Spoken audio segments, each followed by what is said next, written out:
Olá, boa noite. Bom, meu nome é Gabriel Paiva, sou presidente do Instituto do Teatro Brasileiro, ITB. Fazendo aqui minha audiodescrição. Eu sou um homem branco, de cabelo preto, estatura mediana, tenho 44 anos, estou vestindo uma calça de cotelê vinho, uma camisa azul marinho e um blazer bege. Bom, hoje é um dia muito especial, que é a aula mestra aqui de Mogi. Quer se apresentar antes? Oi, gente, boa noite. Como está sendo gravado, eu também vou fazer minha audiodescrição. Sou um homem negro, sem cabelos, poucas barbas. Estou vestindo uma camisa azul. Meu nome é André e eu sou coordenador pedagógico do programa PITAC, junto com o Gabriel. André, vindo para cá, sabe o que eu descobri? Não. Que essa é a nossa 11ª aula mestra. E as aulas mestras têm sido uma aprendizagem enorme para a gente, né? A gente tem a alegria de que o PITAC já aconteceu em muitas cidades, em todas as regiões do país. E quando a gente encontra os mestres de cada localidade, é uma aprendizagem, uma experiência deslumbrante. É uma das experiências mais ricas que eu tive na minha vida. E a gente tem a sorte de hoje estar aqui em Mogi para assistir essa aula. E é a 11ª porque essa é a primeira cidade em que a gente está fazendo a aula mestra. Estamos estreando 2024 aqui com vocês. Eu queria falar rapidinho, o Instituto do Teatro Brasileiro é um instituto que foi criado pensando em preservar a memória do teatro e das artes cênicas, em democratização de acesso e também em formação. Dentro desse guarda-chuva de formação está o programa PITAC, esse que vocês estão cursando agora. Esse programa, já que eu trouxe aqui, vou ler agora, porque os números não dá para decorar depois de uma certa idade. Mas esse programa ele já aconteceu. A gente já está com 19 programas em 16 cidades diferentes, de 7 estados diferentes. Em 2024, o programa recebeu para 9 cidades 12.000 inscrições para 720 vagas. Então, esse ano a gente tem 720 pessoas estudando com a gente. É um tamanho bem satisfatório. Desse número, só aqui em Mogi, a gente recebeu 621 inscritos. São números muito relevantes. A gente está falando de economia criativa, a gente está falando de um setor que até pouco tempo atrás diziam que não dava para viver disso, né? Quem tem idade como eu sabe que quando chegava para os pais e falava, olha, vou trabalhar com isso, era uma tristeza na família, porque falava, mas você vai viver de quê? E a gente está provando que não é bem assim, né? As pesquisas recentes têm mostrado que a gente emprega mais que o setor automobilístico, que nossa qualidade de emprego é melhor do que a da construção civil, né? E o próprio programa PITAC tem comprovado isso. A gente, do primeiro ano de formados, a gente tem um número de 55% de empregabilidade com 5 meses de formados, né?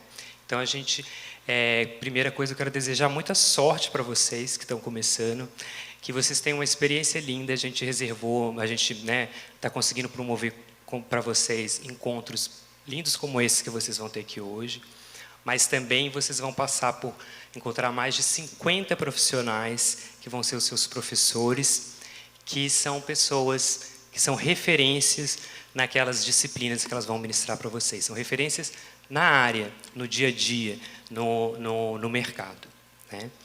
Bom, para que esse programa aconteça, é muito importante que a gente tenha um patrocínio. E aqui em Mogi, a gente está sendo financiado via PROAC CMS pela EDP. E tão importante quanto o patrocínio para a gente também são os nossos parceiros. E a Prefeitura de Mogi abraçou o programa com a mesma força que a gente, disponibilizando os espaços onde vocês vão ter aula.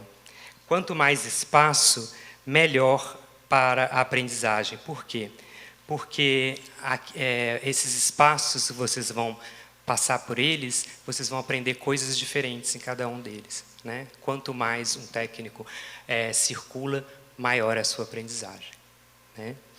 Bom, queria convidar aqui para falar um pouquinho do patrocínio e também para falar da parceria da Prefeitura, a Claudinelli Ramos e o Paulo.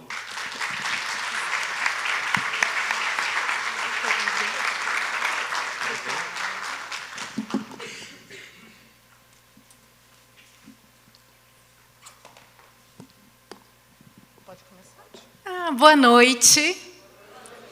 Gente, é uma enorme alegria hoje poder conversar com vocês nesse início do PITAC aqui em Mogi. A oportunidade de ter este projeto nos deixa muito felizes, muito honrados. É muito importante dizer que, ano passado, a gente conversou com a EDP, que nos trouxe algumas ideias de projetos, e falamos desta demanda, né? E estávamos com outras iniciativas e, de repente, a EDP entendeu perfeitamente o projeto, nos apresentou a proposta do ITB. Eu quero agradecer muitíssimo o Paulo pelo patrocínio, a Secretaria de Estado da Cultura pela possibilidade do PROAC, que viabiliza essa iniciativa, e ao Gabriel, ao André, pelo trabalho lindo que o Instituto do Teatro Brasileiro desenvolve, né? Juliana, Carlinha, que estão aqui também, e tem uma participação muito especial para que essas realizações aconteçam. Essas iniciativas, elas se relacionam ao que a Secretaria de Cultura prioriza para 2024 no campo da formação cultural, né? E eu gostaria de comentar com vocês que a gente também está muito feliz, além desta possibilidade de ter 80 profissionais em qualificação com o ITB, de também iniciar um curso novo, que é o nosso programa de patrimônio, né? O Glauco, nosso diretor, está aqui e é o responsável, e eu gostaria muito de destacar isso com vocês, porque a gente conseguiu montar um curso que tem 30 pessoas participando hoje, 15 de manhã e 15 à tarde, de segunda a sexta, com técnicas construtivas e o desenvolvimento de várias habilidades de marcenaria, pintura, tudo voltado ao restauro. E a zeladoria patrimonial, e com uma bolsa, né, de R$ 564 para cada uma, porque, enfim, a gente está ocupando de segunda a sexta meio período essas pessoas. E estou fazendo a propaganda desse curso para reforçar a importância de que a gente tenha mão de obra qualificada em todas as frentes da cultura, né? Essa iniciativa começa esse ano, esse primeiro projeto tem 6 meses, a gente já está trabalhando no projeto de lei para que ele tenha perenidade, para que a gente possa ter outras iniciativas como essa com mais facilidade e com a possibilidade de bolsas também pela Prefeitura, e com mais patrocínio, se tudo correr bem, né, com empresas comprometidas com a EDP, como a EDP. E, para a gente, nada disso se torna possível se não tiver a participação de vocês, né? Então, quero agradecer muito pela oportunidade de estarmos juntos, dizer que, com o programa de patrimônio, a gente espera, em alguns anos, ter espaços maravilhosos como esse nosso querido Teatro Vasques, restaurados, recuperados, com uma equipe própria, qualificada para fazer a zeladoria patrimonial, e com profissionais de alta qualidade, como técnicos de palco, de som, de iluminação, na produção cultural, né, que também tiveram na sua formação contribuições como este projeto, além dos artistas e de toda a formação que a gente está estendendo cada vez mais pelos distritos da cidade, né? A área de cultura, as artes, são uma oportunidade de trabalho muito importante. A gente gera emprego, a gente gera trabalho, a gente gera renda, mas a gente ainda não é devidamente reconhecido e valorizado. A gente precisa mudar esse cenário, né? Nossa expectativa é mudar esse cenário juntos com vocês, né, vencendo os preconceitos todos, as acusações indevidas, né? Tem muita coisa complicada que acontece nesse cenário, mas a gente tem certeza de que o trabalho feito com qualidade, com parcerias dedicadas, sérias, né, com profissionais de alto nível, né, e de excelência, vão fazer toda a diferença para que a gente possa cada vez mais chegar nos 4 cantos da cidade com uma oferta cultural a mais qualificada possível, inclusive para a gente formar uma outra coisa muito importante para a arte, para a cultura, que é público. A gente precisa ter mais público nos nossos espetáculos. A gente precisa que as pessoas se disponham a sair mais de casa para consumir arte e cultura de qualidade. E a gente tem certeza que o trabalho qualificado, e cada vez mais qualificado, também por conta de iniciativas como essas, de cada um de vocês, vai fazer toda a diferença para que a gente cative muito mais cada um dos mogianos e das mogianas e de turistas que venham visitar a nossa cidade. Em nome da Prefeitura, em nome da Secretaria Municipal de Cultura de Mogi das Cruzes, eu agradeço muito pela oportunidade de realizarmos juntos esse esforço para levar cada vez mais arte e cultura para Mogi das Cruzes. Obrigada. Obrigado. Paulo. Então vamos lá, boa noite. Gente sem energia, né? Todos sabem o que é EDP, né? A gente, então tá bom. Energia, né? Então, pessoal, a EDP ela está muito feliz com esse projeto. A EDP ela vem investindo em cultura, assim como em educação, em esporte, em outras linhas aí também, buscando o desenvolvimento das comunidades onde ela está presente. E Mogi das Cruzes foi a cidade escolhida estrategicamente para receber esse projeto. Né? Nós apoiamos, né? Aportamos, porque nós gostamos da ideia, e depois nós passamos por um processo de seleção do município que receberia. E aí nós identificamos que Mogi está localizado estrategicamente numa região que atende vários outros municípios também aqui do entorno. Então, nós escolhemos vocês para estarem aqui hoje. Então, eu quero agradecer muito o interesse de vocês. A presença é maciça. Eu dei uma contada aqui, tem mais de 100 pessoas aqui, ou seja, os 80, né, que foram selecionados, são 80, não é? 80 selecionados para as 4 turmas, né? Estão praticamente todos aqui. Isso quer dizer que realmente vocês estão afim, né? Então a gente agradece, a gente parabeniza, porque vocês passaram por um processo de seleção também. E o nosso desejo, de verdade, é que vocês saiam daqui muito capacitados e com o mercado aberto para que vocês possam aplicar aquilo que vocês aprenderem aqui. Né? O que a gente deseja, né, enquanto EDP, é que a nossa energia chegue dessa forma também para vocês e que vocês possam aí ter um futuro cada vez mais brilhante e que vocês possam também compartilhar esse conhecimento com outras pessoas, porque é assim que a gente faz o desenvolvimento. Quero também agradecer a vocês, né, Gabriel, ao André, a toda a equipe que está se preparando, né, para desenvolver esse projeto aqui em Mogi das Cruzes.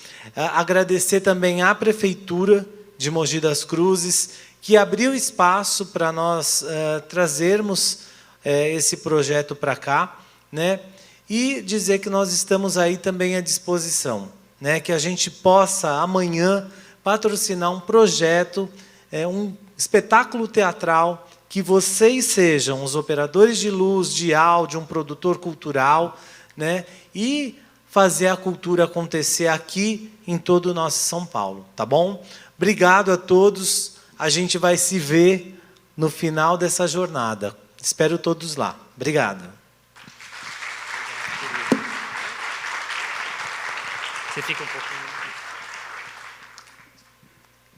No final não, hein, Paulo? Tem que vir durante também. Vamos acompanhar nas coisas. Obrigado, viu, querido? Sim. Vamos lá, André. A gente tem bastante gente para agradecer também, né? Ou falar do pessoal da equipe local. Sim. Antes de falar da equipe local, eu queria falar das pessoas que são da equipe nacional e que vieram de São Paulo para estar aqui hoje. A Luana Goraieb, que está ali, encostada na parede, é a nossa coordenadora de projeto e a gerente do projeto PITAC. E a Carla Vidal, a nossa coordenadora de comunicação, que está aqui na terceira fila. Bom, gente, mais uma vez, parabéns para vocês que estão aqui. Mogi é um lugar muito especial, assim, né? Posso dizer que aqui é o centro de um corredor cultural aqui do Alto Tietê, né? As coisas estão canalizadas aqui em Mogi, é um lugar de tantas ações, né? Galpão do Arthur Neto, a gente tem aqui, o Espaço Ousadia, Clara Trupe de Ovos e Assovios, Radiofônica, Ateliê Sementeira. É um lugar muito fértil, assim, e eu particularmente gosto muito do Alto Tietê, daqui até o Vale do Paraíba. São as minhas melhores lembranças do estado de São Paulo estão aqui. É um lugar de profissionais muito legais, assim, profissionais que não atuam só aqui, né? Vocês vão ver os pedagogos de vocês, quem são. Com muito orgulho que a gente está aqui, o Gabriel falou essa coisa da aula mestre mesmo. É um dia que a gente aprende muito, né? A gente é quem acaba mais aprendendo com esse dia. Mas eu vou apresentar para vocês quem são essas pessoas de Mogi que estão atuando, porque, embora a gente tenha pensado esse plano pedagógico, uma jornada pedagógica, esse curso ele acontece muito a partir de cada lugar, né? Acho que vocês já viram eu falando na aula institucional, o quanto a importância do ser local, porque o jeito de se fazer cultura, de se produzir cultura em Mogi é completamente diferente do jeito de se fazer cultura e produzir cultura em Petrolina.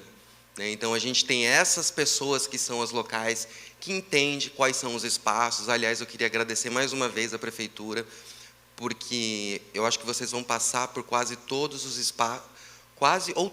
espaços culturais da cidade, que é o Céu das Artes, o Teatro Vasques, que eu já conhecia, eu conheço o Teatro Vasques há uns 20 anos, Centro Cultural, o Estúdio Municipal de Áudio e Vídeo, e pode ter mais algum que eu estou perdendo aqui, mas a Secretaria super abriu as portas para a gente, e isso é muito importante, porque dentro da nossa profissão, acho que vocês já sabem, né? A gente nunca está no mesmo lugar, né? A gente estreia aqui hoje, amanhã a gente está lá apresentando no Ousadia, que tem uma outra característica, uma outra infraestrutura, a gente vai precisar se adaptar.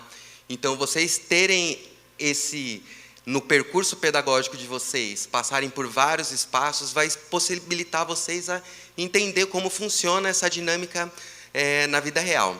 Mas, sem mais delongas, vamos apresentar as pessoas, senão eu vou ficar falando até amanhã de outros assuntos. Queria agradecer muito, uma pessoa nova para a gente, muito nova, mas que pareceu e está sendo muito incrível, que é a Juliana Mutafi. Cadê a Ju? A Ju, ela é a coordenadora do programa aqui na cidade de vocês. Dúvidas, traumas, contusões, vocês vão falar com ela e vão falar também com aquela que está do ladinho dela ali, de braço cruzado, que é a Patrícia Bartocco.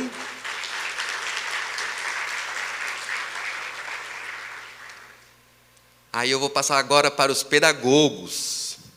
Uma pessoa que a gente nunca se cruzou, mas que eu sempre ouvi falar desse cara, que é um cara que está na minha área também, que eu sei que é muito competente. Temos muitos amigos parecidos, assim, estamos na mesma rede. É o pedagogo de luz, Tomate Saraiva. A gente está passando... Levanta, Tomate. A gente faz um trabalho de mapeamento, né, antes de iniciar cada local, e a gente, por um acaso, está fazendo também Ferraz de Vasconcelos e Poá, que vai iniciar daqui mais ou menos um mês. E aí a gente falou, olha, e aí, quem que vocês conhecem? Quem pode dar aula de palco? Quem pode dar aula de luz? Tal, e tudo. Não, luz tem que ser o Tomate. Lá em Ferraz, luz tem que ser o Tomate em Poá, luz tem que ser o Tomate em Mogi. Então, os alunos de luz estão em boas mãos, com certeza, tá? Do pedagogo de técnico de palco, esse eu estou conhecendo agora, o Kleber Galo. Aí, ali no fundo.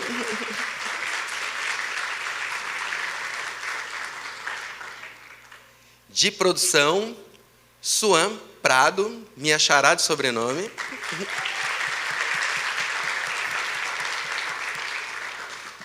De som, o Jardel Moura. Está lá no fundo escondido também. E acho que a equipe local são eles. Apenas eles não, né? São todos eles, né?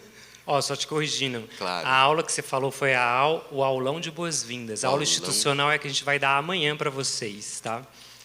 Não se atrasem para a aula de amanhã, que é importante estar na hora aqui. Bom, vamos convidar os mestres? Vamos. Gente, esse, como o Gabriel disse, é um dia especial mesmo. Assim.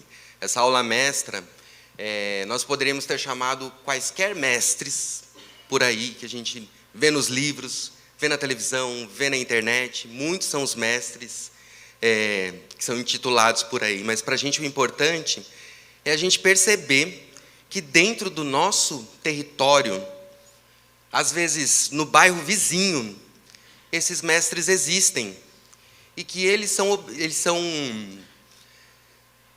responsáveis por ter feito a estrada, né, o caminho que está atrás da gente, né, que veio aqui para trás, né. Se não fosse por eles, nós não estaríamos aqui. E acho que é muito importante a gente dar essa notoriedade para esses mestres, que são os mestres locais, que são pessoas que seguiram sua trajetória na cidade, que cavaram as trincheiras, que construíram os teatros, que abriram os caminhos, né?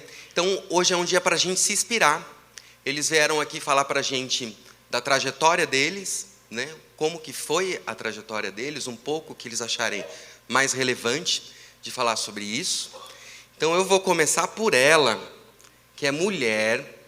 Eu não vou nem ler, porque eu já estou sabendo tudo, eu até vou segurar a boca para eu não falar demais. Fiquei sabendo que quando ela tinha 9 anos, o pai dela falou que ela ia assumir o lugar de mestra na Congada. É a mestra Laina, está aqui, considerada a primeira mulher mestra de Congada do estado de São Paulo, né?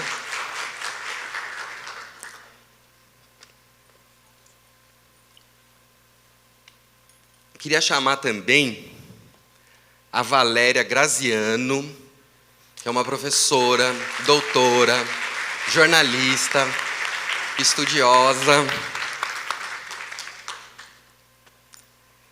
E também o Flávio Dias, que é da Companhia Radiofônica. E para quem tem ali os seus 40 anos, vai lembrar do Bigman. É a voz do mundo do Bigman, do professor Ludovico. Ele é dublador, ator, diretor e fundador da Companhia Radiofônica aqui de Mogi. É enorme estar aqui com vocês nesse momento de início do curso. Em primeiro lugar, agradecer ao Instituto de Teatro Brasileiro pelo convite. É uma honra enorme estar aqui ao lado também desses dois mestres da nossa cidade. Eu sou Valéria Graziano, eu nasci aqui em Mogi das Cruzes, fiquei muito tempo fora e, como ele comentou, depois eu fiz esse movimento de volta para a cidade. Então, enfim, é uma honra e uma alegria poder estar aqui com vocês nesse momento de início do curso, de estar aqui nesse teatro, enfim, que faz parte da minha história também, desde a minha infância. Eu sou professora e pesquisadora, sou também gestora cultural. Eu, quando recebi o convite, fiquei pensando na responsabilidade, né, enfim, e sobre o que eu poderia compartilhar aqui com vocês dessa minha trajetória. E eu decidi que eu ia contar um pouco da minha história para vocês, para trazer algumas reflexões que hoje, para mim, são fundamentais na minha atuação enquanto gestora e produtora cultural. Então, mais do que falar sobre o trabalho da produção cultural em si, que eu sei que vocês vão ter aí, né, uma longa caminhada e de muitos encontros para debater a prática da produção cultural. E como professora também, achei que faria mais sentido trazer aqui algumas reflexões que eu considero que são fundamentais para o fazer cultural, que estão relacionadas à compreensão do conhecimento e da cultura como poder, né? E como, então, a gente pensa o fazer artístico e o fazer cultural a partir dessa compreensão de cultura. Eu sou graduada em jornalismo, em comunicação social e jornalismo. Desde que eu iniciei a minha trajetória acadêmica, eu pensava em trabalhar com cultura, eu gostaria de trabalhar com jornalismo cultural. Então, durante toda a minha graduação, eu fui buscando cursos sobre história do cinema, história da dança no Brasil, cursos sobre documentário, enfim, fui entrando nesse universo da cultura.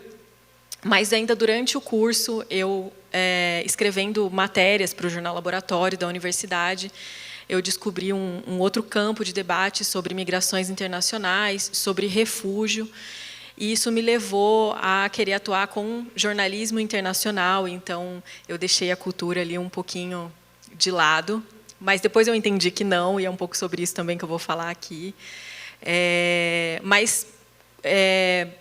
Indo para esse campo das relações internacionais, eu decidi, então, que eu queria estudar e me aprofundar em política internacional. Fui morar em Brasília, então, saí de Mogi, né, desde a minha graduação. Depois, vivi um tempo em Brasília, já que lá é o centro, né, onde acontece toda a política internacional, e fui fazer uma especialização em relações internacionais na Universidade de Brasília. E aí, a partir dessa experiência, eu comecei a trabalhar com comunicação em um escritório da ONU, que é a Organização das Nações Unidas, lá em Brasília, que é a Agência da ONU para Refugiados, a Acnur. Então, é a agência que justamente, né, trabalha com esse tema do refúgio aqui no Brasil. E trabalhando com essa questão das migrações e do refúgio, e estudando o direito internacional, e buscando compreender por que essas pessoas se tornavam refugiadas, né, o que leva as pessoas a serem perseguidas, para além dos conflitos armados internacionais, quais são todos os outros motivos que fazem com que as pessoas deixem toda uma vida para trás e busquem refúgio em outro país, né? Então, comecei a entender que as pessoas se tornavam refugiadas por motivos religiosos, por motivos étnicos, por motivos, enfim, culturais, de gênero também. Então, de alguma maneira, eu fui compreendendo que a cultura também estava ali, né, e como a questão cultural e todas as questões identitárias estavam ali presentes naquele trabalho.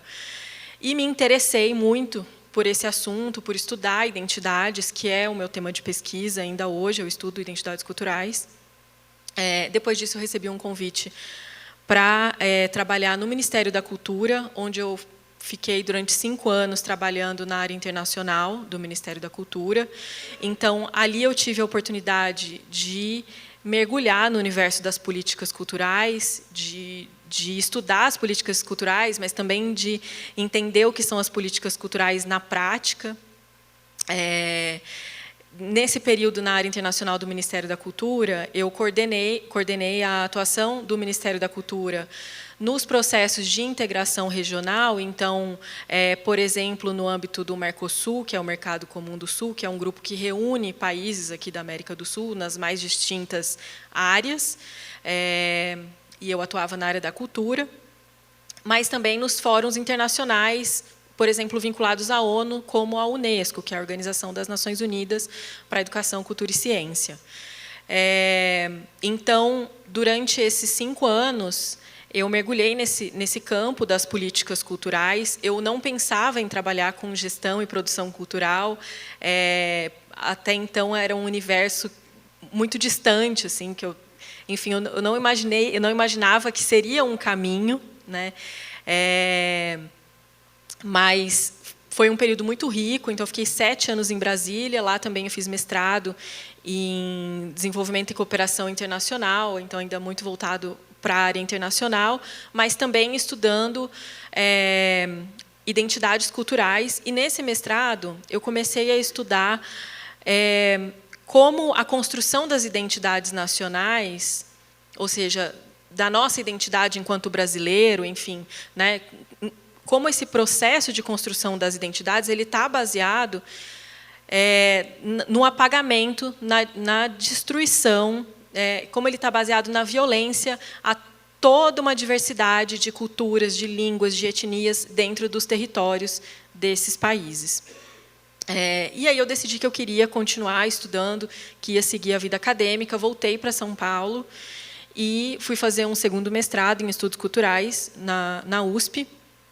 Segui fazendo essa pesquisa sobre construções identitárias dentro dos estados, né? Então, aí eu fui estudar o que estava acontecendo naquele momento, que era 2014, na Bolívia, um país que tinha vivido um processo constituinte recente, que levou à aprovação de uma nova Constituição daquele estado, e essa nova Constituição reconhecia toda uma diversidade étnica, linguística na Constituição. Então, a partir daquele momento, não só o espanhol era a língua oficial do país, mas todas as mais de 30 línguas faladas pelos diferentes povos que vivem nesse território que conhecemos como Bolívia.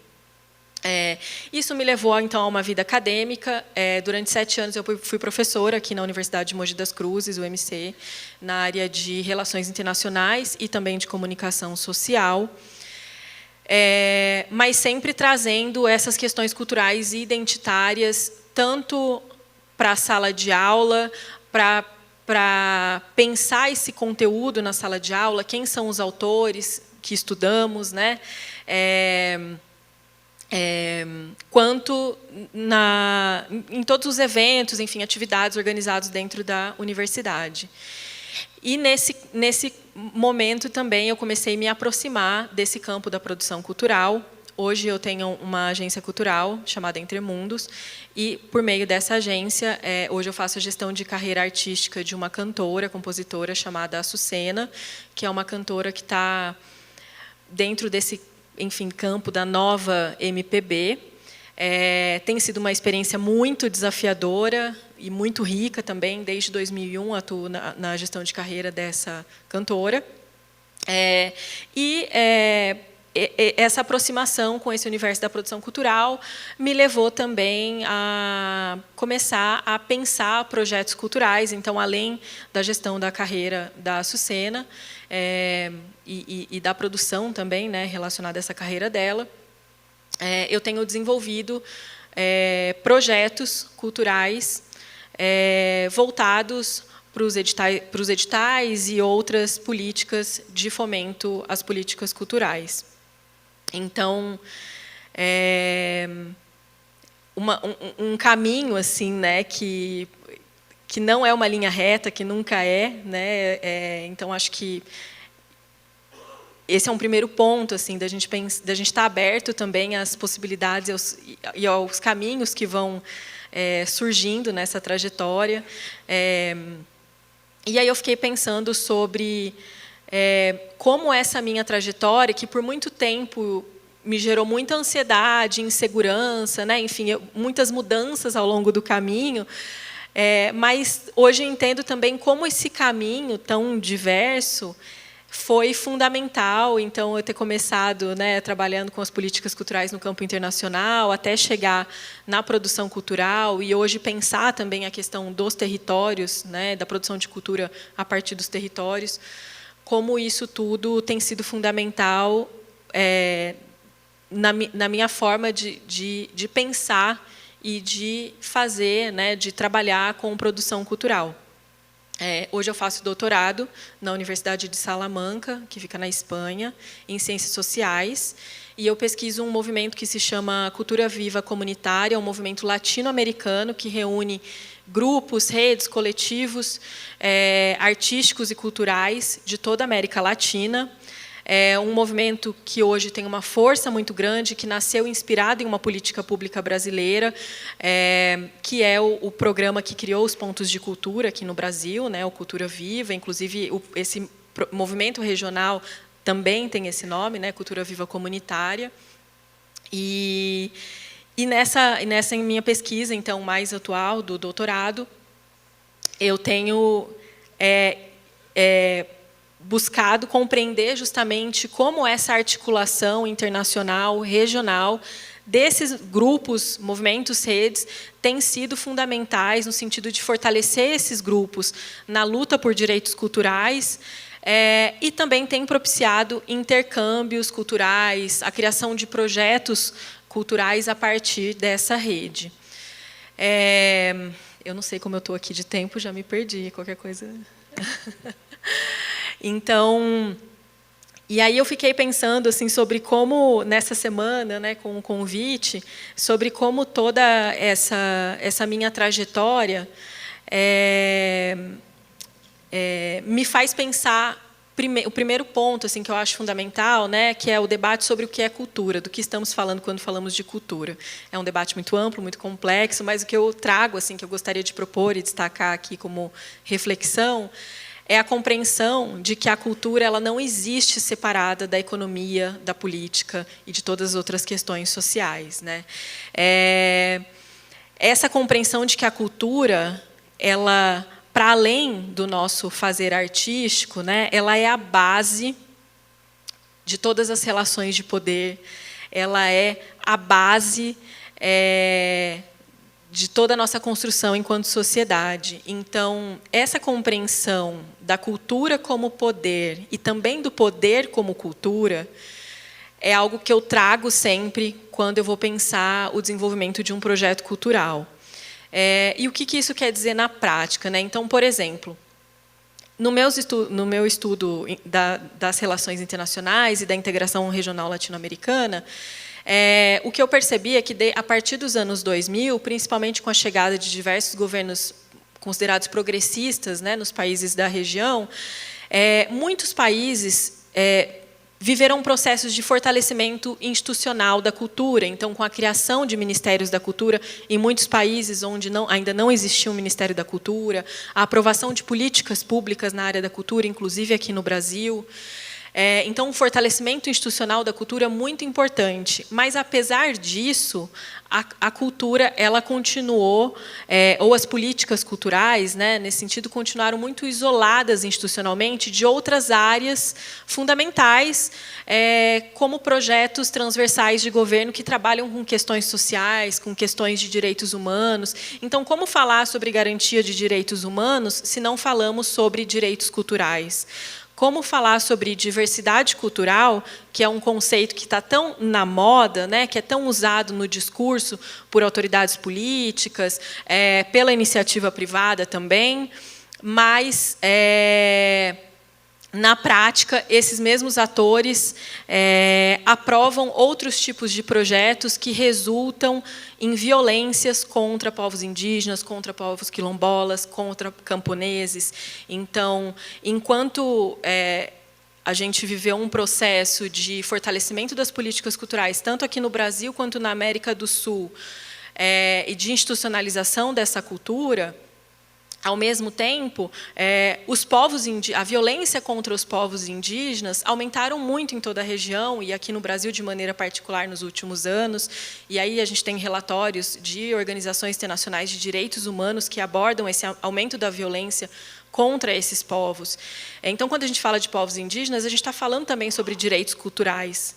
Mas não dá para falar sobre direito cultural e diversidade cultural sem falar em autonomia, sem falar sobre respeito a esses territórios, né? E como, por exemplo, toda uma política desenvolvimentista levada a cabo tanto nesses espaços regionais quanto dentro dos países, resulta, por exemplo, na construção de estradas que dentro de territórios indígenas, cortando territórios indígenas, né, e resultando em expulsão dessas populações dos seus territórios, como a construção de uma hidrelétrica, por exemplo, impacta as vidas de populações ribeirinhas, de populações camponesas, de populações indígenas. Então, essa compreensão de que não existe política, não existe economia sem cultura, eu entendo que ela é fundamental para que a gente desenvolva a nossa atuação no campo da cultura e da produção cultural sem cair em armadilhas, né, nesse sentido de que, quando a gente escuta um discurso sobre diversidade cultural, ou a gente, né, enfim, tem acesso a um projeto que tem ali como princípio a diversidade cultural, será que esse projeto, de fato, é um projeto que está contribuindo para a promoção, para a proteção da diversidade cultural daquele território? Como esse projeto impacta essas populações locais, né? Então, Eu acho que, enfim, esse é um primeiro ponto assim que eu acho fundamental para a gente começar a pensar o que é cultura, a partir de onde a gente faz cultura, quais são os impactos, né, quem a gente quer atingir com esses nossos projetos e como eles se articulam, né? Então, pensar a cultura nesse sentido como uma trama mesmo, a partir da qual todas as outras relações se organizam, né? As relações políticas, sociais e econômicas. Então, pensar como, por exemplo, um banco, né, os bancos internacionais, multilaterais, financiam projetos voltados à proteção da diversidade cultural, mas esses mesmos bancos financiam construtoras que possuem projetos desenvolvimentistas, e aí pensar o que é desenvolvimento, né, para além da ideia de progresso econômico, que justamente vão impactar esses mesmos povos que, teoricamente, são os beneficiários daquele projeto de cultura, né? Então, não dá para pensar a cultura sem pensar em como ela existe na prática dos povos nos territórios. Já falei mais do que acho o meu tempo, teria muito mais, enfim, mas espero deixar aqui, pelo menos, essa primeira reflexão para vocês e fico muito à disposição para a gente compartilhar e conseguir trocando sobre todos esses assuntos. Obrigada.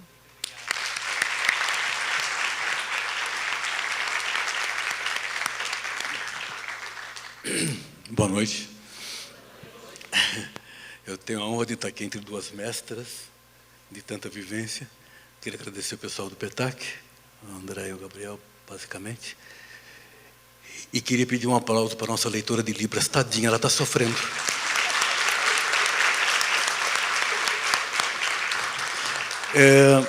Para mim, assim, primeiro é muito orgulho estar aqui nesse palco. Aqui atrás tem o ginásio industrial, ou tinha pelo menos, e foi lá que eu participei pela primeira vez de teatro, um grupo criado pelo Armando Sérgio. E eu queria falar sobre isso, sobre a importância da pesquisa, do preparo. Veja, olha a sorte que eu tive como ser humano. Eu fui convidado a participar de um grupo amador, aqui, né, teatro industrial. E o Armando Sérgio, que dirigiu o grupo, ele era aluno da Escola de Comunicações e Artes da USP. Então, o que ele fazia? Ele aprendia, estudava determinada técnica na ECA e aplicava com a gente. Então, o grupo de teatro amador, acho que foi um dos primeiros aqui na América Latina a experimentar estilos como Stanislavski, Grotowski, Berlin Ensemble, Bertolt Brecht, o estilo de distanciamento do Brecht. Enfim, é um grupo de, na média, como na minha idade, 15, 16 anos, moleques, e ele falava, então, exercícios de criação, de respiração, laboratórios de criação, você vai lembrar do seu passado, com 15 anos, que passa, né? Mas você vai buscar, o trabalho do grupo de teatro, você tem que criar o personagem, então vai buscar referências. Por exemplo, uma coisa que eu nunca esqueci, o cara fazia Romeu e Julieta. O Romeu, depois de 3 meses de espetáculo, de segunda a sexta, ele não aguentava mais olhar para a cara da Julieta. Mas ele tinha que contracenar com ela, era o amor da vida dele, ele era o amor da vida dela. E tem um momento final, onde ele realmente relaxava, porque ele entrava, ela estava morta, é o final da peça, ela estava morta. Ele tinha que demonstrar emoção com aquilo, ele não tinha como demonstrar emoção pela ela, porque queria que ela morresse mesmo. Então, o que ele foi buscar como laboratório de pesquisa? Ele tinha, quando moleque, ele tinha um cachorro que ele adorava, segundo a história dele, chamava Piloto. E ele viu o cachorro dele morrer, ser atropelado na frente dele, um moleque de 5 anos, ver o seu cachorrinho ser atropelado. Ele se lembrou disso, carregou a emoção da dor, da perda do cachorro e entrou em cena para fazer o Romeu. Chocado com aquilo, brilhante, aplaudido em pé. Veja como é que a técnica é fundamental para qualquer coisa, para a construção de cenário, para o preparo da iluminação. Então, o teatro amador, para mim, foi um berço fantástico, porque eu fui entrar em contato com técnicas de interpretação, que eu fui depois, eu tive a sorte, prestei exame e entrei na Escola de Arte Dramática da USP, 5 anos depois, isso foi em 1970, e eu entrei, e nessa escola, a melhor escola de teatro da América Latina, e ainda deve ser, eu nunca mais estive por lá, mas assim, era completa. Você entrava, era um outro mundo. O que era aquilo que eu estava vendo? Cada professor especialista na sua área, e você respirava com eles aquele aprendizado. A troca de informações era fantástica. Por exemplo, vocês conseguem imaginar uma escola de teatro que tenha um professor de esgrima? Tinha. Eu falei, porra, professor de esgrima? Cheguei nele e falei, professor, desculpa, mas teatro, esgrima? Ele falou, seu nome? Eu falei, Flávio. Você já leu Shakespeare? O olho cresceu, né? Eu falei, já, eu fiz uma montagem. Não tem um espetáculo, um texto de Shakespeare, onde eu não tenho enfrentamento de sabre, ou florete, ou espada. Se você não aprender, no mínimo, segurar, saber que peso tem, como agir, aprender uma determinada sequência, como é que você vai fazer uma cena de luta no espetáculo? Você percebe? A escola era completa. Você aprendia a descer e subir escada. Com um manto real. Consegue imaginar? O peso do manto. Enfim, a escola, então, foi fundamental para mim. Aí abriu minha cabeça como tudo. O fato de ter feito teatro amador, onde você faz tudo, você monta o cenário, você prepara a luz, você aprende a mexer na iluminação, que cor que você vai colocar naquela gelatina para aquela cena de amor, que vermelho é esse que vem na violência que está por trás. Enfim, tudo isso você vai aprendendo no amador. Quando você chega num curso técnico, como é o caso da Escola de Arte Dramática, as pessoas vão citando, você fala, eu fiz, eu vi. Stanislavski, eu balançava a cabeça, professor, quem é esse cara? Entendeu? Então, assim, eu cheguei com a informação de um amador bem feito, e quando eu cheguei no profissional, eu tive realmente prazer em aprender o profissionalismo da minha profissão. E eu sou um apaixonado pela minha profissão. Eu sou verdadeiramente um homem de teatro, eu sempre fui. Dali da EAD, eu trabalhei de imediato com o grupo do Guarnieri na montagem do Castro Alves Pé de Passagem, isso já nos anos 70, 74, 75. Então, eu fazia alguns personagens na peça. Eu fazia o representante da juventude, era eu. Tão novinho, tinha cabelo na época. Eu não estou de boina por charme, é que eu sou careca, entendeu? E daí está frio lá fora. E aí, do Guarnieri, a minha sorte, eu tinha tido três fantásticos diretores na Escola de Arte Dramática, Emílio de Biasi, Jonas Bloch e Carlos Alberto Sofredini, sem dúvida o maior diretor de teatro que esse país já teve. Sofredini. Quem por acaso viu na televisão, na Globo, Dia de Maria, o roteiro é dele. Aquela menininha contando história, falando de folclore e tal, fantástico aquilo, então, é dele. Este cara, o maior diretor de teatro com quem eu trabalhei e que me ensinou tudo que eu sei, que eu aprendi, eu acho que aprendi a dirigir em teatro, foi com ele. Então, do grupo do Guarnieri, eu passei para o grupo do Sofredini e foi criado o grupo Mambembe. Já ouviram falar? O grupo Mambembe, que depois gestou um projeto Mambembe, que levava teatro de São Paulo e do Rio para o norte e nordeste do país e para o sul. E a gente foi o primeiro grupo a viajar norte. Eu fui para o Acre, gente. Com a farsa de Inês Pereira, você acredita? Eu era o vilão do grupo. Entendeu? Então, assim, o aprendizado, você vai aprender. A cada lugar que você chegava, eu montava cenário, arrumava a iluminação, fazia maquiagem, botava o figurino e tcharam, está em cena. Era assim, a vida do ator profissional era essa naquela época, nos anos 70, até os anos 80, pelo menos. Você fazia tudo. E eu não sei se ainda tem essa possibilidade. Se tiver, não percam, pelo amor de Deus, aprendam tudo que o palco pode propiciar. Desde arrumar um carpete, arrumar um taco, colocar uma escora para um cenário, a mexer na iluminação, no som. Tudo isso é fundamental. Do Guarnieri e Sofredini, nesta época, foi na escola, né, que eu conheci. Tinha um quadro de aviso dizendo assim, precisa de atores para dublagem. Aí o Vanderlei Martins, que era um grande amigo meu, estava do meu lado, gordinho, cara de música. Falei, o que é dublagem? Aqueles caras que substituem o ator na hora do tombo. Ele confundiu dublê com dublagem. Eu falei, eu não quero, não é isso que eu quero. Mas o cara falou, não, vai lá, está ligado ao cinema. Falei, legal, vou lá. E fui, ainda era AIC, antes de virar BKR, a AIC virou BKS. Vocês devem ter filmes antigos, versão brasileira AIC São Paulo, né? Ou versão brasileira BKS, né? Então, esses estúdios de dublagem, eu fui lá, fui fazer o teste, tomei a maior dura do cara, porque ele falou, vamos fazer um teste então? Eu tinha uma cena de um cara que cai da carroça, E eu caí da carroça com um som de teatro de rua. Um grito desgraçado. Um cara chamado Marcelo Gastaldi bateu no meu ombro e falou, como é seu nome? Eu falei, Flávio. Ele falou, Flávio, isso é um microfone. Você não precisa gritar, você só projeta um pouco a voz, ele vai captar a sua voz, não precisa fazer teatro por microfone, ele não vai ver o teatro, só vai ver a sua voz. Marcelo Gastaldi é a voz do Chaves. Eu conheci o Marcelo ainda antes dele gravar o Chaves, lá em 74, 75. Da dublagem, eu fui aprender a vertente do teatro, do ator profissional, que é trabalhar sem o corpo. Aí é difícil, compadre. Você tem que interpretar uma coisa que já está interpretada. Não é mole. E você tem que juntar o texto que não cabe, porque o cara está falando inglês. How do you do?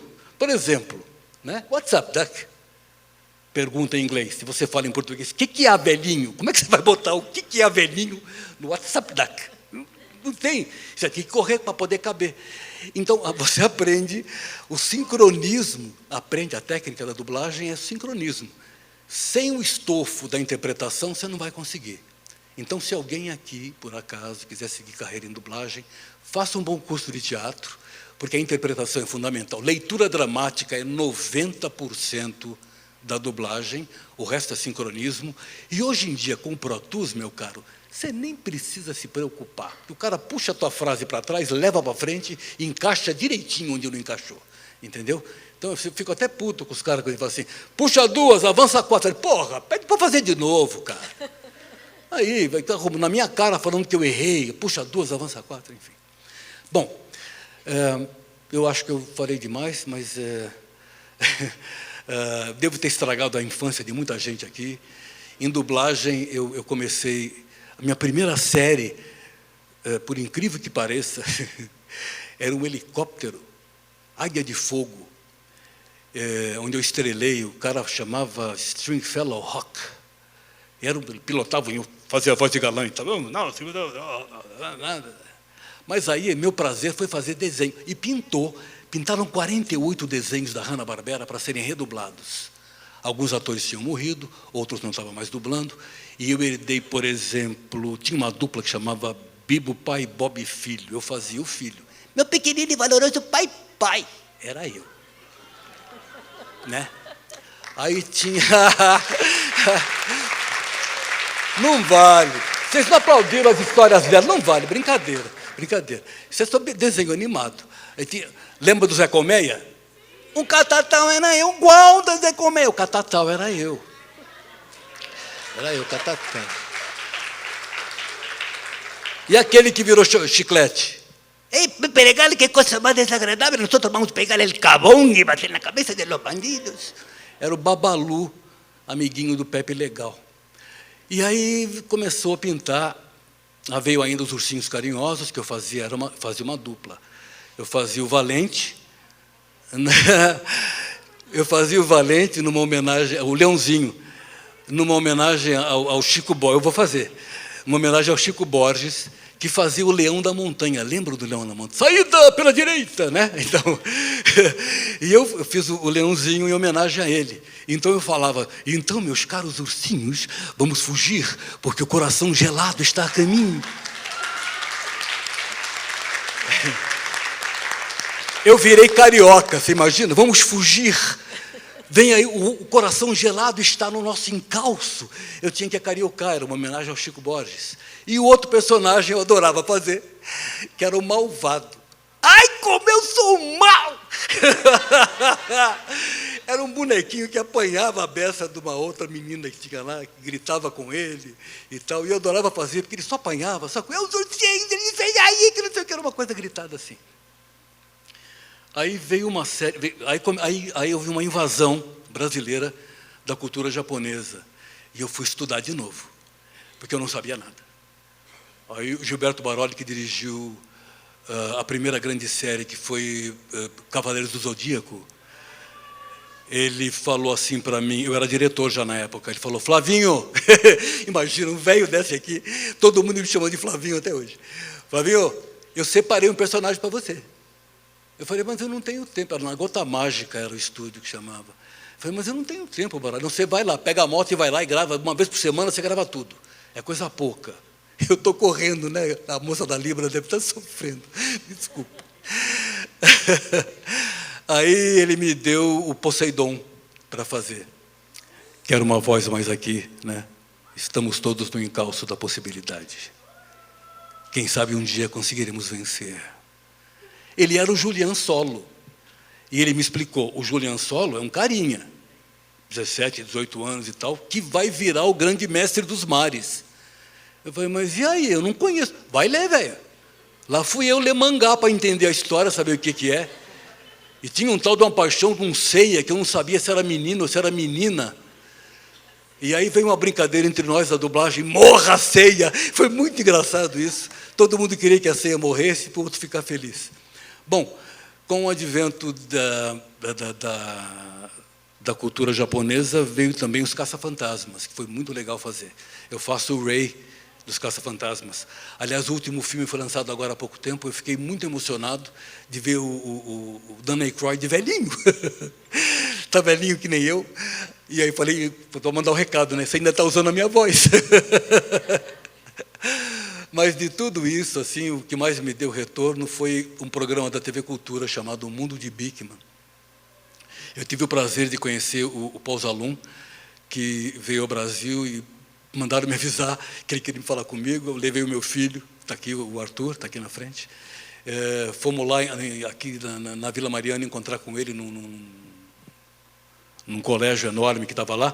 Foi um abraço muito legal, ele me tirou do chão, e cara é grandão, né? Tirou do chão. E falou para todo mundo, esse cara aqui que me fez famoso aqui na América do Sul. Eu falei, pô, que isso, cara? Eu só dublei, o trabalho é seu. Que é o que eu dizia para todo mundo, as pessoas me escreviam, físicos, químicos, biólogos, agradecendo por ter acontecido o Mundo de Bickman. E eu falava, gente, eu só dublei. Mas a gente entendeu porque estava dublado. Tá bom, tá certo. Tá claro, faz sentido. Mas então eu agradeço muito. Agradeço a todos vocês que tiveram essa orelha para me ouvir até agora, e eu peço que entendam que a técnica, ela advém da pesquisa, do preparo e do experimento.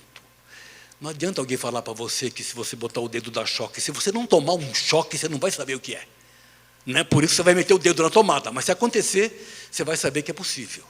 De qualquer maneira, a técnica que nos envolve num palco, num teatro, e que é apaixonante, que transforma isso aqui em fantasia, nós, os técnicos e os atores, transformamos o texto escrito em poesia, em fantasia, em sonho, enfim. A gente melhora a vida das pessoas. Então, façam com fé e com vontade, que é a melhor coisa do mundo. Muito obrigado pelo convite.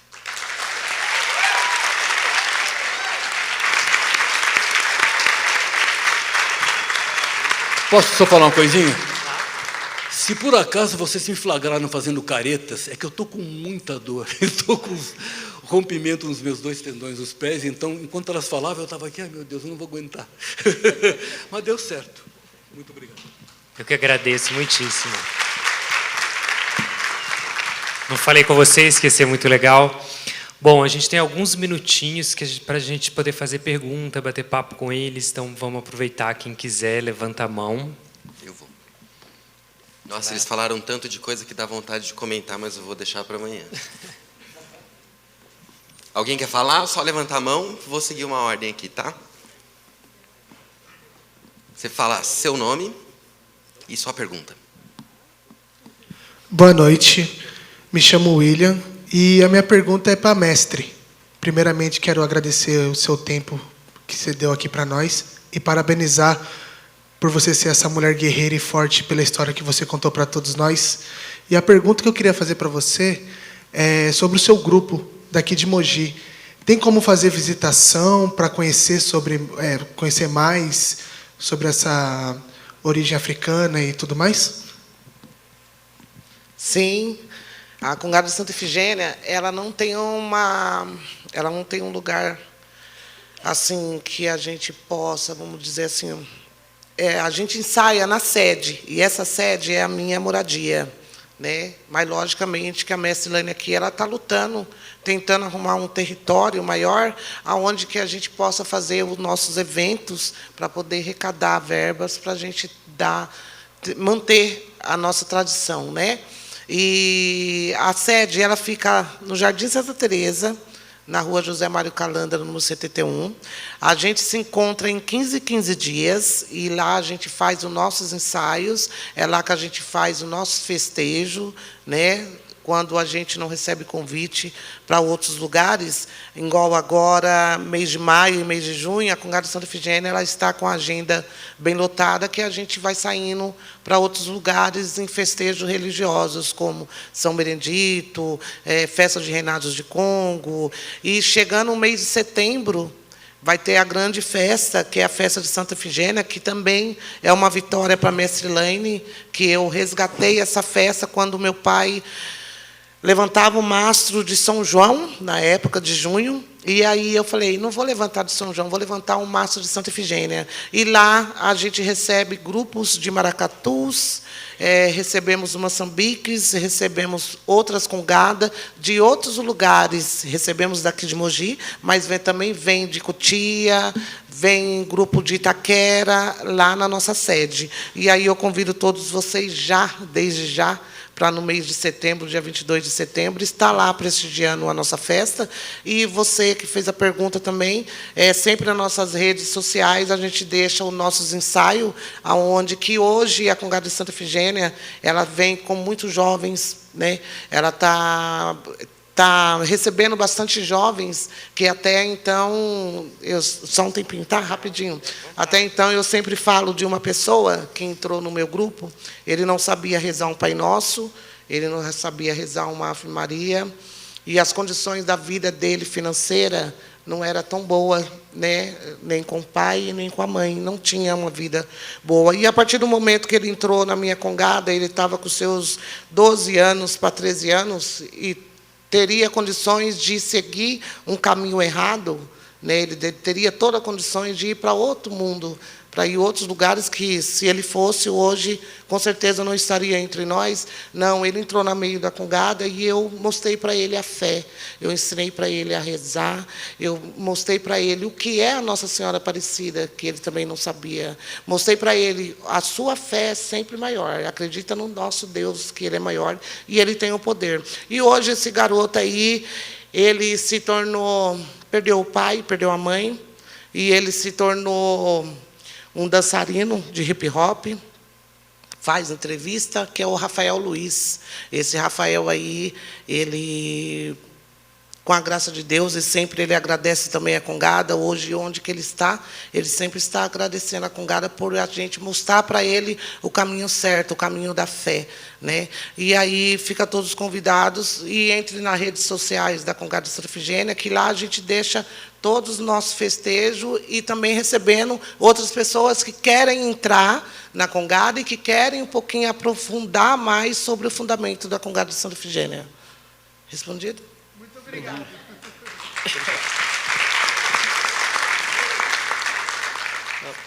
Olá, boa noite. Minha pergunta é para o Flávio. Eu sou muito fã do seu trabalho, aprecio muito, e eu quero saber qual que foi o personagem que você mais tem carinho, afeto por ter dublado? Eu amo você. O Barney é um trabalho norte-americano para crianças até 7 anos. E me deu uma emoção fantástica, porque em Goiânia, estava fazendo uma palestra e tinha uma moça no palco. E ela veio falar comigo no final se eu podia mandar um recado para a filha dela. Ela tinha uma filha autista. E ela entrou na cozinha e, pela primeira vez que ela ouviu a voz da filha, a filha estava cantando com o Barney. Eu me arrepio até hoje de lembrar. Na hora eu comecei a chorar. Abracei a mulher e falei, meu Deus, que presente que Deus me deu.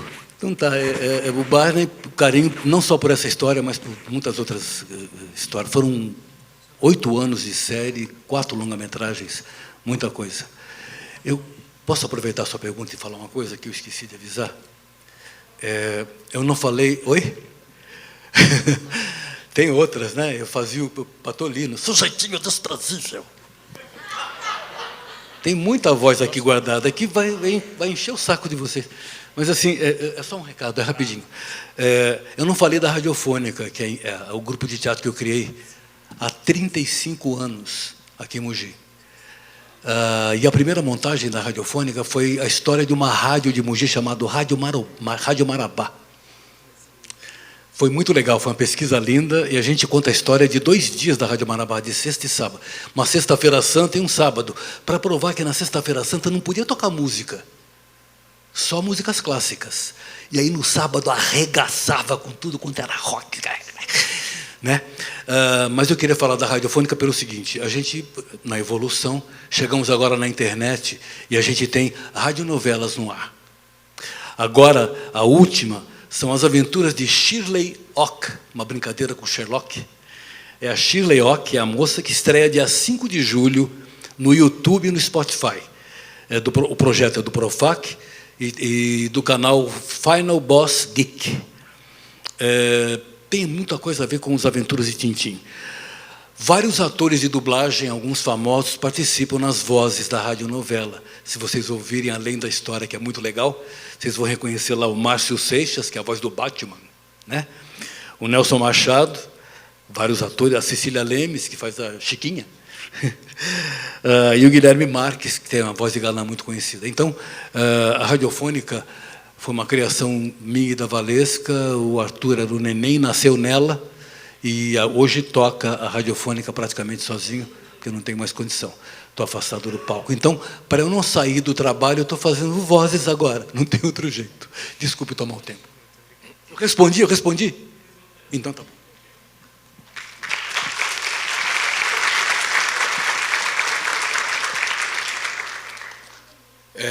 Boa noite a todos, boa noite aos mestres. Meu nome é Rogério Assunção, sou artista aqui da cidade local. Queria fazer uma pergunta para a mestre Laine. Como que foi a sua carreira no meio de uma religião, né, querendo ou não, uma igreja católica que é formada de pessoas brancas, né? E como que foi para você ser não só sendo uma mulher, e sim uma mulher preta, né? E de estar fazendo esse corre, né, na sua vida, na vida das pessoas no meio da congada, sabe? Eu acho que queria saber um pouco sobre. Qual é o seu nome? Rogério. Rogério. Por eu ser uma mulher negra, uma mulher que sofreu a perca do pai, e saber que eu ali com 18 anos, eu tinha que manter essa tradição, e no meio desse grupo existe negros, brancos, japonês, existe todo... A gente fala com Congada de Santa Efigênia, ela não tem preconceito nenhum, nunca teve com raça, e nem de cor, e nem de sexo. Na Congada de Santa Efigênia, mestre Laine, eu me sinto tão abençoada por eu ter conseguido chegar até onde que eu cheguei, né, sabendo que nós, negros, foi tão judiados, né, e hoje a gente mantendo essa tradição que vem de lá, né, ela vem da escravidão, né. Antigamente era o jongo que fazia o seu toco, seus instrumentos era com toco de árvore, que tirava o miolo e colocava uma pele de animal queimada no fogo.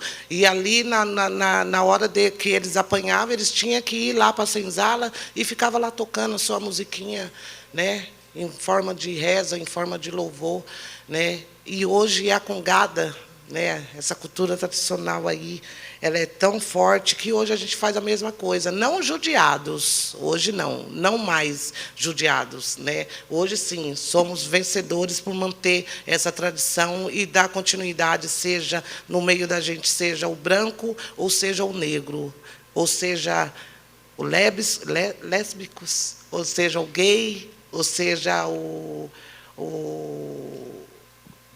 loiro, o japonês, né? Então, isso para a Congada de Santa Efigênia, e acho que para todos, é uma porta que a Congada de Santa Efigênia se abriu, seja ela qual for, né? A porta de Santa Efigênia sempre está aberta, e a Congada de Santa Efigênia sempre está aberta para receber pessoas de qualquer idade e para receber jovens, para a gente estar mantendo essa tradição.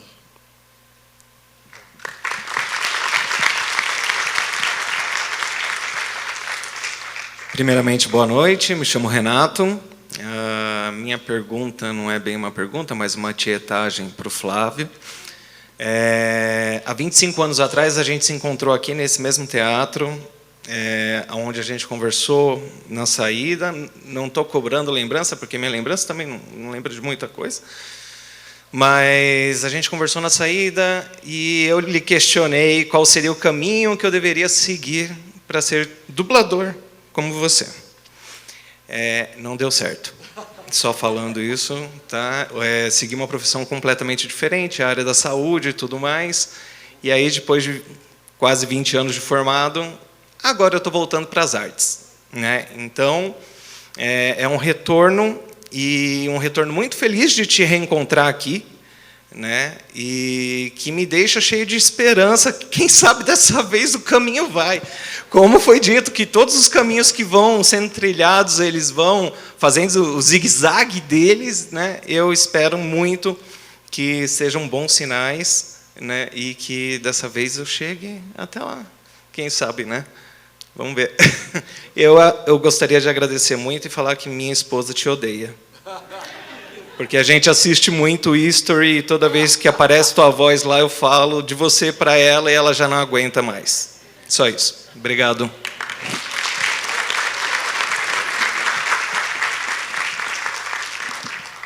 Boa noite, eu sou Alessandra, sou professora de arte também, né? E me inscrevi aqui no curso para estar com vocês. E assim, mestra, obrigada por tanto, né? Você é uma inspiração para tantas mulheres como nós, que carrega vários mastros aí das nossas famílias, né? Flávia, eu não tenho nem o que dizer, porque você fez parte da minha infância, né? Eu sempre fui uma bichinha do teatro aqui, como o Renato, quando eu tinha a idade da minha filha, que está aqui do meu ladinho, né? E algumas vezes eu fui acompanhar lá a companhia radiofônica, mas nunca, por questões da vida, eu consegui participar quando tinha idade para isso, né? E aí, assim, eu tenho uma pergunta para você, né? O que você poderia indicar para uma menininha de 13 anos que quer ser dubladora, né? Que caminho ela deve seguir? Me desculpa. Olha, de qualquer maneira, você vai ter que fazer um curso de formação como atriz. Mesmo que você comece a trabalhar usando a sua voz, porque os estúdios precisam de vozes de crianças. Não dá para um adulto fica ridículo, né? Você percebe que é um adulto imitando criança, né? Então a gente investe no preparo de crianças. Algumas profissionais são especialistas nisso. O nome da rainha é Márcia Gomes. A tua mãe deve ter ouvido a voz da Márcia Gomes, um caça-fantasma. É a Janine que atende no telefone. Caça-fantasmas! É essa. Ela é Márcia Gomes. Depois, se vocês quiserem, entre em contato comigo, que eu passo o telefone de contato dela. Você faz um preparo, faz um curso técnico, você pode até começar a trabalhar, mas eles vão exigir que você, no prazo de 2 anos, no máximo, tenha o curso de formação como profissional, senão você não trabalha mais. Porque toda documentação tem que ter um responsável, o responsável tem que ter o registro do famoso DRT. Então, enquanto você não se forma, sua mãe ou seu pai assinam por você. A partir do momento que você atinge a maioridade, você tem que ser profissional, senão você não pode trabalhar mais. Entendeu? Então, um curso é fundamental. E é legal, o curso de teatro é muito legal. É muito bom, você aprende tudo, aprende a viver. É muito legal. Eu falo muito.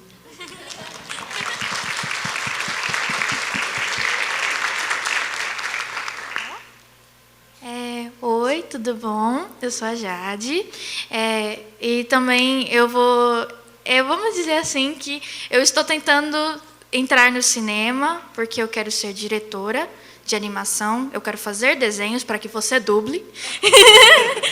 E minha pergunta para o Fábio, né, obviamente, o que você acha quando um diretor fala para você, olha, você vai fazer esse personagem. Quando você olha para ele, o que você pensa no momento? Fala, ele fala desse jeito, ou ele conversa desse jeito, porque eu quero criar personagens para que vocês, dubladores, dublem e que sintam o personagem para o público entender o que a gente quer demonstrar.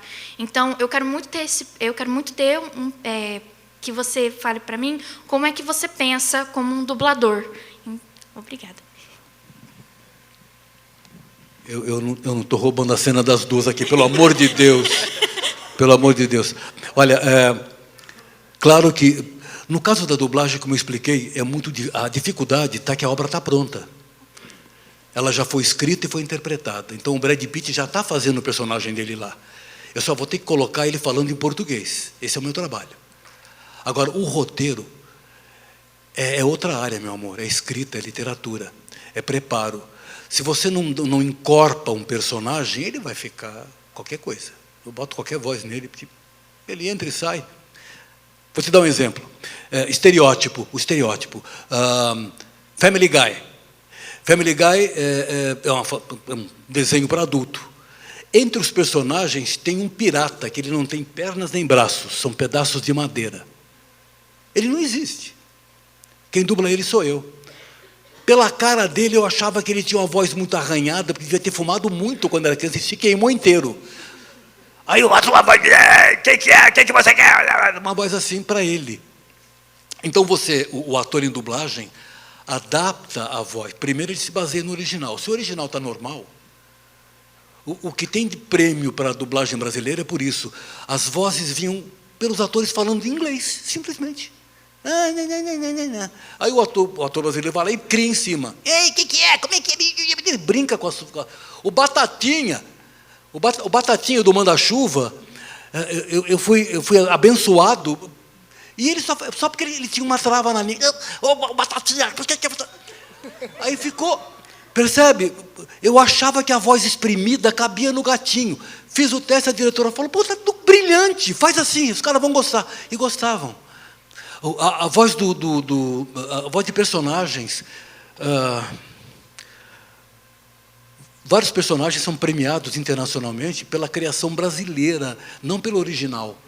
Porque, assim, a criatividade nossa é muito grande, a gente quer brincar, a gente quer jogar muito com isso, né?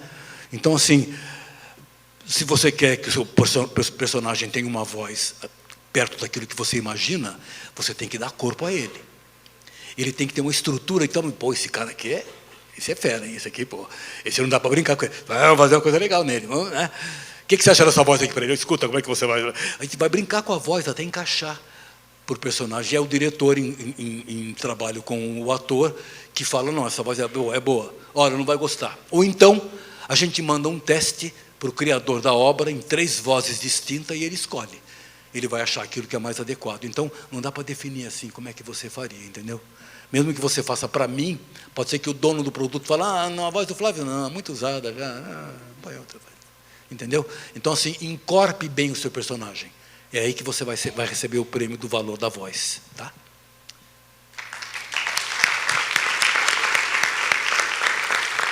Gente, está muito bom aqui, mas está na hora da gente encerrar. Tem uma última, pode? Só a última, então. Flavinho, boa noite.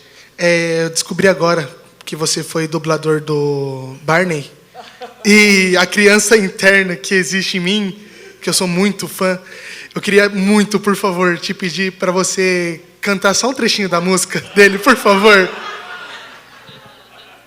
Isso é uma puta sacanagem, cara.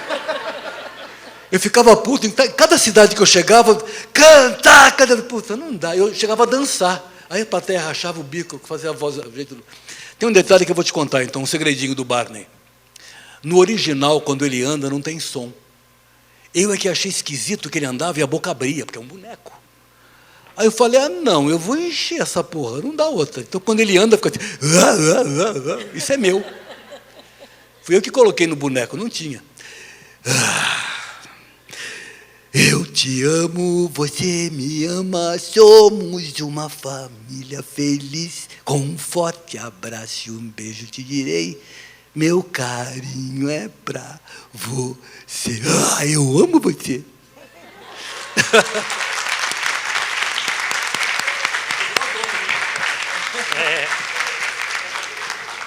Bom, eu quero agradecer muitíssimo a vocês 3. Foi muito especial, foi muita aprendizagem. Foi divertidíssimo. Vocês querem falar mais alguma coisa para encerrar? Eu só para finalizar a pergunta do... como é seu nome mesmo? Rogério, foi uma quebra de preconceito também, né? Dentro da Congada de Santa Efigênia só tinha negros, né? E muitos lugares que a gente ia também via esse grupo de congada tocando tambor. É coisa de preto, é coisa de negro, é macumba, é feitiçaria. A gente já ouviu muito isso, né? E hoje, com a graça de Deus, nós quebramos isso daí e estamos lutando contra isso ainda, contra esse preconceito que congadas é coisa de negro, sim, veio da África, é coisa de negro, sim, mas dentro dela hoje se tem brancos, né? E os brancos estão junto com nós nessa força, nessa luta contra esse preconceito aí, né? Então a gente, a Congada de Santa Efigênia é tudo misturado e com a graça de Deus nós estamos seguindo forte contra esse preconceito em várias questões dentro das congadas, dentro das manifestações culturais. Eu queria que você deixasse para a gente, porque eu tenho certeza que muita gente já gosta da congada e vai poder acompanhar, e quem ainda não conhece, né? Porque acontece muito isso também, a gente tem percebido que muitas, por estar próximo, às vezes a gente não vai, né? Então a gente queria saber como saber aonde você vai estar, e você passou aqui sua mídia social, você pode passar novamente, como que a gente descobre onde vai ter? Vou passar a rede social do Instagram, que é o @Congada de Santa Efigênia de Mogi das Cruzes. E tem a página também do Facebook, que é Congada de Santa Efigênia de Mogi das Cruzes também, mas se acaso vocês não encontrar, é só procurar Lenine Afonso. E o telefone é o DDD 011 97225 8909. Nós se encontra no bairro do Jardim Santa Teresa, município de Bras Cubas. Obrigado. Tem alguma que já é para já, que vocês já vão fazer por agora, não? Amanhã, no sábado, nós estamos em Mariporã, que é a abertura do Contadores de Mentira, sábado agora. Nossa, muito legal, hein? Contadores de Mentira, Isso, gente. nós Vizinho de estamos, vocês. Isso, nós estamos lá a partir das 5 horas. No domingo, nós estamos na festa do Divino Espírito Santo, na cidade de Sabaúna. E estamos aqui na Igreja Sagrado Coração de Jesus também às 3 horas da tarde, que é aqui em Mogi, perto do Ipiranga. E no dia 16, nós estamos na festa da Penha de França, né, que é a festa de São Benedito, Nossa Senhora do Rosário. E para ir por diante, graças a Deus. Estamos na agenda lotada. Bom, gente, lembrando que vocês precisam assistir 3 apresentações artísticas nessa semana. Essa já é uma grande possibilidade, bela possibilidade. Eu só queria reforçar uma coisa. Eu falei muito por cima, mas é o seguinte. A técnica, a parte técnica de um espetáculo, ela é fundamental, mas não fique na sua especialidade. Tente entender de tudo. Você tem que entender, no palco você tem que entender de tudo. Você tem que ser um eterno contra-regra antes de ser um ator. Sabe? Mexendo no cenário, mexendo na luz. Se der um problema, você vai lá e ajuda. Tenta entender, ver como é que é. É aí que você cresce, cara. Esse é o verdadeiro aprendizado da vida. Até que a arte em si, ela está dentro de você, mas elaborar é uma coisa que depende só da sua vontade. Muito obrigado. Viu? A gente faz em grupo, né, Flávio? Faz em grupo. Esse conselho vale ouro.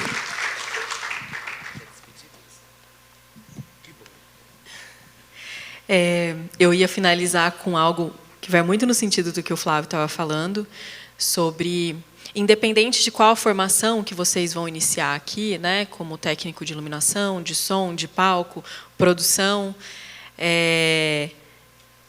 não fiquem na caixinha, né?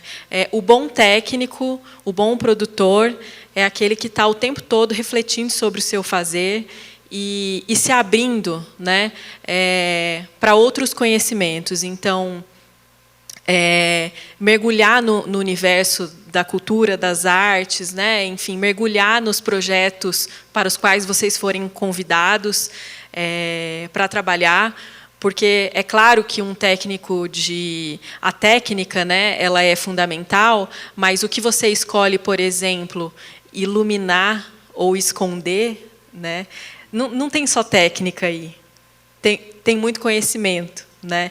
Tem um saber que não nasce da academia. Eu venho da academia, né? Sou professora, mas eu sempre coloco isso, assim, que o saber, o conhecimento, ele nasce em todos os lugares e não tem conhecimento que seja maior ou mais importante, né? Então, estejam atentos a todos esses conhecimentos também que estão presentes no nosso dia a dia, né? Que estão no nosso território, no nosso chão. E abram-se para... A iluminação é política. A iluminação é política, né? Exatamente. Você elimina o concorrente. Conhecer outras culturas é se abrir para outros universos, né? E acho que eu vou colocar aqui a minha pesquisa atual sobre o movimento Cultura Viva latino-americana. Pesquisando sobre esse movimento latino-americano, eu tive a oportunidade de participar do último encontro, o congresso, desses movimentos de cultura de toda a América Latina que se reuniram. Pela última vez, aconteceu no Peru, esse encontro.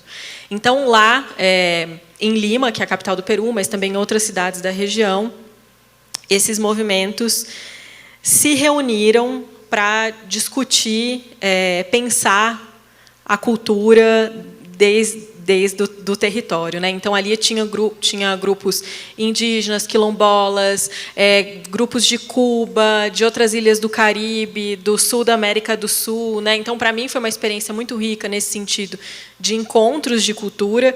E aí quando você está nesse ambiente com muitas pessoas de muitas culturas diferentes, né? Essas diferenças elas vão aparecendo muito no dia a dia, nas trocas. Eu não consigo assim dizer uma coisa assim muito específica, mas tudo que eu aprendi, principalmente com mestres, professores, pesquisadores indígenas, para mim foi muito fundamental, porque eu trabalho muito com uma abordagem teórica que se chama perspectiva decolonial ou descolonial, ou seja, como a gente descoloniza a nossa forma de pensar e de ver o mundo. E eu estudava isso muito na teoria, mas é muito difícil entender como isso se concretiza, né? Como, de fato, eu me descolonizo, como eu aprendo, porque é um processo de desaprender muita coisa, né? Desaprender toda uma história de como você foi ensinado na escola, na sua família, na sociedade, a enxergar o mundo, baseado em uma série de preconceitos, muitas vezes, né? De estereótipos. Então, estudar com professores, mestres indígenas, para mim foi fundamental, porque eu pesquisava identidades na Bolívia, então eu me fazia essa pergunta, né? Como eu posso estudar um processo vivido em um outro país, por uma outra cultura que eu não vivo, que eu não conheço? E eu fiz um curso durante a pandemia online com um professor filósofo indígena boliviano, que eu chorava nas aulas de tão bonito que era aquela forma de ensinar, né? Enfim, aquela troca que acontecia ali, que é muito diferente da forma como a gente está acostumado a sentar na sala de aula e, né, enfim, tem uma relação ali muito mais horizontal também com o professor. E a primeira coisa que ele falou para a gente foi para fazer ciência, para fazer pesquisa, tem uma etapa que ela é pré-científica, que é justamente a gente descolonizar, né, toda a nossa forma de ser, de pensar, de olhar, de estar no mundo. Assim, isso para mim foi muito importante. Estar em contato, de fato, e estudar essas culturas foi fundamental, né? Porque senão a gente fica falando de diversidade, né? Eu falo sobre diversidade a partir sempre do meu olhar, né? Então, me abrir para esses outros pesquisadores, para outros autores, né? Enfim, não é falar sobre a cultura indígena, mas é ir lá estudar o que essa filosofia diz. E essas filosofias indígenas que eu estudei, para mim, foi muito importante nesse sentido de entender assim, como que é a relação desses povos com a natureza, com a cultura, com a filosofia, a não separação do que é o espiritual, o físico, o mundo espiritual, o mundo físico, o emocional, né? Então, compreender de fato o mundo e o estar no mundo a partir de um outro olhar. E sem mergulhar nesse mundo era muito difícil compreender, só lendo, só na teoria, né? Então, acho que já para finalizar eu deixo isso para vocês, assim. Estejam abertos também a não só estudar e pesquisar e conhecer a técnica, mas viver esses outros mundos, né? Porque é essa vivência que vai, de fato, transformar o nosso olhar, né? Que vai enriquecer a nossa forma de enxergar o mundo, né? Enfim, acho que é isso. E obrigada, mais uma vez, pelo convite. E fico à disposição também, eu não falei aqui sobre o meu trabalho como produtora cultural, mas se alguém tiver interesse em ir ao show da Sucena, enfim, ou de repente até a gente pensar, me coloco à disposição aqui aos coordenadores dos cursos, para a gente pensar uma vivência prática na produção de um show, enfim, podemos pensar nisso tudo, tá bom? A gente Obrigada. vai precisar de estágio logo mais. A gente vai precisar mesmo de estágio, né? Daqui a pouquinho, daqui a 1 mês e meio. Queridos, então é isso. Muito obrigado. Amanhã a gente encontra aqui. Peço que vocês sejam pontuais, porque vai ser importante. A aula vai precisar dessa pontualidade. Eu não vou contar nada, não. Amanhã a gente se fala. Obrigado. Boa noite. Obrigado.